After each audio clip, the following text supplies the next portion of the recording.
Okay, so really quickly, let us answer that question that they have raised. Why is the God of the Old Testament wrathful and full of anger, but in the New Testament he is merciful, loving, and forgiving? The simplest answer to that question is there is a reason. There was a reason why, as it had been covered in the Old Testament, I may have appeared wrathful and angry. That is because there was a great reason. We will not get into it because that is just getting into the weeds. The bottom line is there is always a reason. And that is exactly the same answer during the period of the New Testament, when things were growing up, refreshed. Of course, I had to care for it. It is just like taking care of a tree. When a tree becomes a bit out of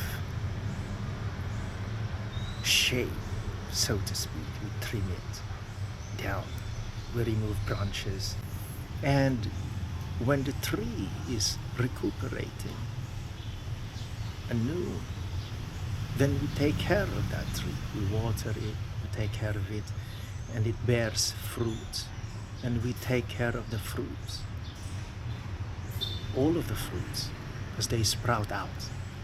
But then harvest time will come, and during that time there will be fruits that are going to be rotten and couldn't make it during the selection process, and we discard those fruits that are rotten, unacceptable, and we focus on those that we can consume or we can make use.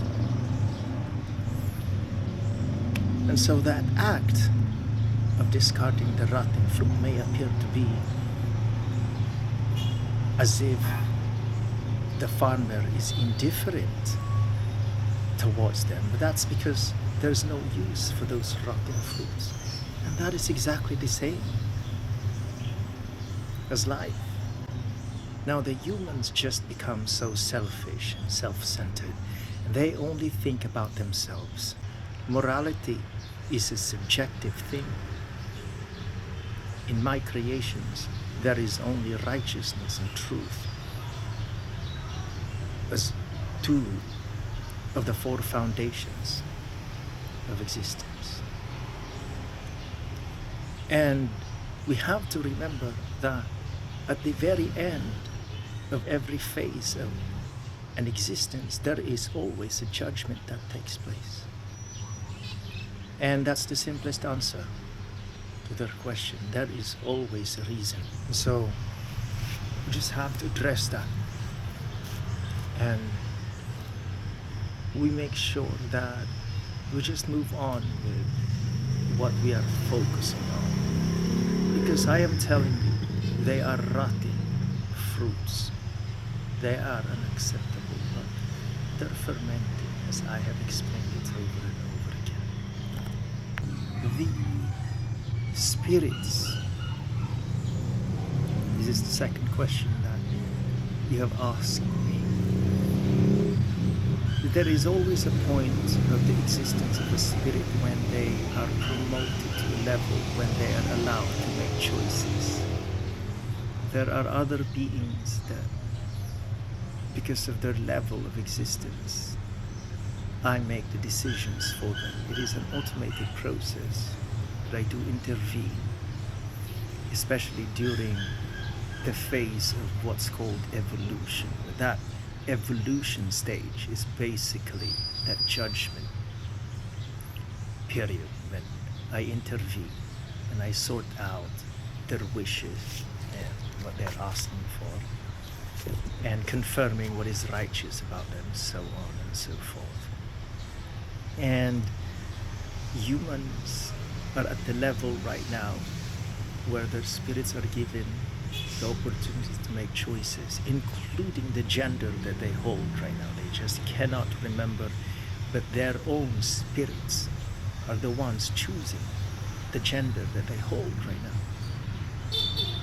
Everything is by choice. I have never invited any of the spirits of humans to sprout out here on my creations. Never. Especially now, more than ever. I specifically assign the existence of mankind in my own creations. But this right now is the infestation because of the fallen angels. And that is the freedom that I give, because at the very end as well, I make my own decisions for my creations.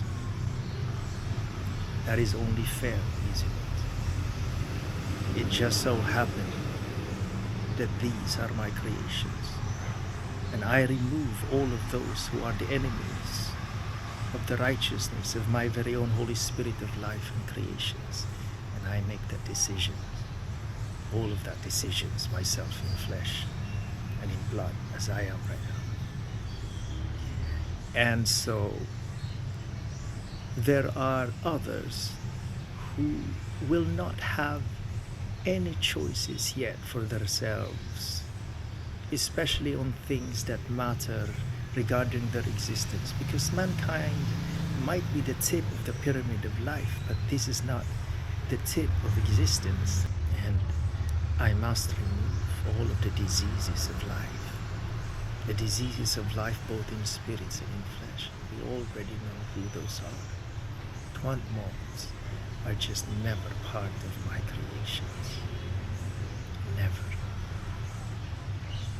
And the third question you asked, we do not remove them immediately, because as I have said before, we are making them consign themselves unto their own death. And as you can see, they are doing exactly what is causing themselves to be eliminated. They don't know when to stop. They don't know when to surrender. They do not know how to respect. They do not know their places. They always want to display themselves. They want to display what they know, and that they think they can fight the process. And that is what a disease is, because they are not supposed to be here on my earth. And so they do not hold any knowledge that is righteous for my creations. All they do are parasitic procedures to steal, to lie, to pretend, to mimic, to be a con artist, just as parasites are. And most importantly, we want them to complete the catalog of their crimes, because they will pay back in the furnace of fire. And the longer that they suffer, the more energy we take back, recycled unto my earth, which I will use to give satisfaction of righteous existence to those that I can accept. That's what's happening. That's the process. Nevertheless, for the sake of righteousness, I have opened up their shortcut so they can report themselves unto the furnace of fire. I have repeated that every day for the entire year already, since 2025. I have already mentioned that I have opened up for them their shortcuts, which they can use to proceed, report unto the furnace of fire, where their masters, their owners, the fallen angels led by Samyaza, are waiting for them, needing them in the deepest torment of the furnace of fire, quite patiently, because they need the Twant Moth's ability to ease their pain and suffering. And so, that's why. Those I am converting, that is a lot of energy I have to exert. But hey, that's for my family.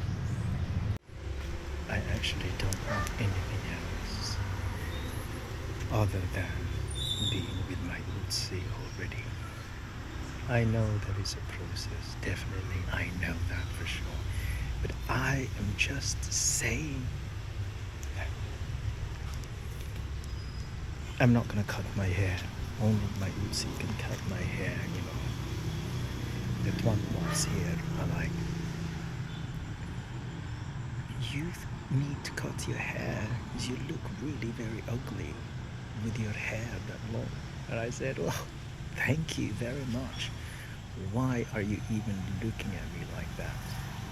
I am not here trying to be attractive to anyone. So leave me alone and report your spirits under the furnace of fire already. To what moths? Our holy archangels have been in existence since the beginning as well. I created them one by one as I have unloaded from me my different spectrum of my spirit. And during every generation they manifest as well. And that's how they accumulate their names, different names for every generation. And now during this final judgment, they are appearing as their very root, as I am appearing as the root of life, existence, and the maker and the destroyer. Because they are proving themselves right now. They are in the mid phase of their final judgment, which will arrive next week of my creations, the 10th week. So, Uri, Ragu, Fanu, Saraki, Mika, Rafa, Gabri, they are the key archangels.